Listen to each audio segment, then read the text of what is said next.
فرمایا جاتا ہے اللہ لطیف بعبادہ یرزق من یشاء وہو القوی العزیز، کہ اللہ تعالیٰ اپنے بندوں پر بہت مہربان ہے، اللہ تعالیٰ جسے چاہتا ہے اسے رزق دیتا ہے، اور اللہ تعالیٰ بڑی قوت والا ہے اور سب پر غالب ہے، بڑی قوت والا ہے اور سب پر غالب ہے۔ یہ فرمایا جاتا ہے رزق کے تعلق سے۔ پتہ ہے انسان کا رزق اسے کیسے ملتا ہے؟ انسان تک اس کا رزق کیسے پہنچتا ہے؟ اللہ تعالیٰ اپنے بندوں کے حق میں ان کا رزق لکھ دیتا ہے، اپنے بندوں کے حق میں ان کا رزق لکھ دیتا ہے۔ اب بندوں کا کام ہے کہ وہ رزق جو اللہ تعالیٰ نے اپنے بندوں کے حق میں لکھ دیا ہے وہ اس کو کس طرح سے حاصل کرے، کس طرح سے اس رزق کو پائے، یہ بندے کی ذمہ داری ہے، بندے کا کام ہے۔ اللہ تعالیٰ کا کام ہے کہ تمہارے حق میں اس نے لکھ دیا، اب اسے حاصل کرو، یہ تمہاری ذمہ داری ہے۔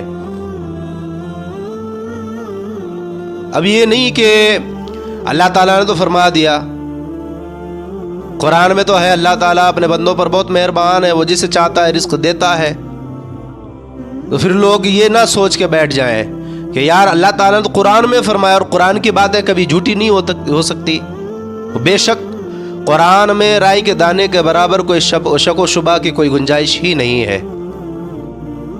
لیکن تم یہ سوچ کر، یہ ارادہ کر کے بیٹھ جاؤ کہ اللہ تعالیٰ نے تو ہمارے حق میں رزق لکھ دیا ہے، تو اللہ تبارک و تعالیٰ نے رزق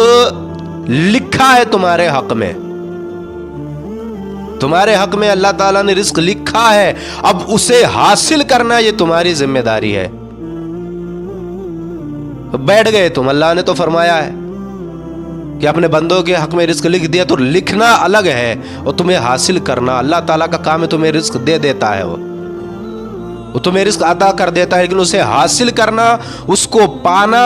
یہ تمہاری ذمہ داری ہے، اللہ کے بندوں کی ذمہ داری ہے۔ کہ اللہ تعالیٰ تو خود اللہ فرما رہا ہے، اللہ تعالیٰ خود فرما رہا ہے، تو پھر خود بخود رزق ہم تک آ جائے گا۔ ہم اللہ کے بندے ہیں تو اللہ تعالیٰ تو اپنے بندوں کے حق میں رزق عطا کرتا ہے، اپنے بندوں کو رزق دیتا ہے، تو پھر ہم بیٹھ جائیں ایک جگہ ارادہ کر کے کہ رزق ہم تک ہمارا پہنچ جائے گا، تو یہ ہماری نیت غلط ہے، یہ ہمارا ارادہ غلط ہے۔ کیوں غلط ہے؟ اس لیے کہ یہ ارادہ غلط اس طرح سے ہے کہ اللہ نے عطا کرنا تھا، اللہ نے عطا کر دیا، اللہ کا کام ہے عطا کرنا، اس کو حاصل کرنا، اس کو پا لینا، یہ بندوں کی ذمہ داری ہے، بندوں کا کام ہے۔ تو پھر یہ بہت بڑی بے وقوفی بھی ہوتی ہے بندے کی کہ اس طرح کی اگر وہ نیت کرتا ہے، اس طرح کی باتیں اپنے ذہن میں پیدا کرتا ہے کہ ہمارا رزق ہمارے حق میں عطا کیا جاتا ہے، تو پھر وہ ہم ایک جگہ بیٹھ جائیں ہم تک پہنچ جائے گا، تو تم تک نہیں پہنچ پائے گا، اس لیے کہ تمہیں اس رزق کو محنت و مشقت سے، مزدوری کر کے، محنت و مشقت کر کے حاصل کرنا پڑے گا۔ آسانی سے تم تک تمہارا رزق نہیں پہنچے گا، کچھ تو تمہیں محنت کرنا پڑے گا، کچھ تو ہاتھ پاؤں چلانا پڑے گا، تب جا کر کے تم اپنے رزق کو حاصل کر سکتے ہو۔ بنا محنت کے تم اپنے رزق کو حاصل نہیں کر سکتے ہو۔ رزق کیا ہے؟ کوئی تجارت کے ذریعے اس کو کماتا ہے، کوئی دھندا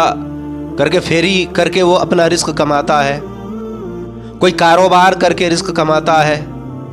کوئی بزنس کر کے رزق کماتا ہے۔ تو کئی طرح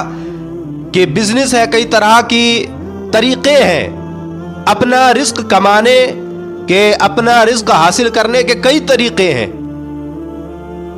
کئی طریقے ہیں۔ کچھ لوگ اللہ کی بارگاہ میں شکوہ و شکایت کرتے ہوئے نظر آتے ہیں کہ اے مولا ہم نے تیرا کیا بگاڑا تھا جو تو نے ہمیں غریب بنا دیا، ہم نے تیرا کیا بگاڑا تھا، تو نے ہمیں غریب بنا دیا، اور اتنے لوگ امیر ہیں، ہمیں ان امیر لوگوں میں بنا دیا ہوتا، ہم نے تیرا کیا بگاڑا تھا، ہم سے کیا غلطی ہوئی تھی جو تو نے ہمیں غریب بنا دیا، ہمیں رزق حاصل نہیں ہو رہا ہے، ہم تک ہمارا رزق نہیں پہنچ رہا ہے۔ تو اللہ کے بندے خود محنت تو کر،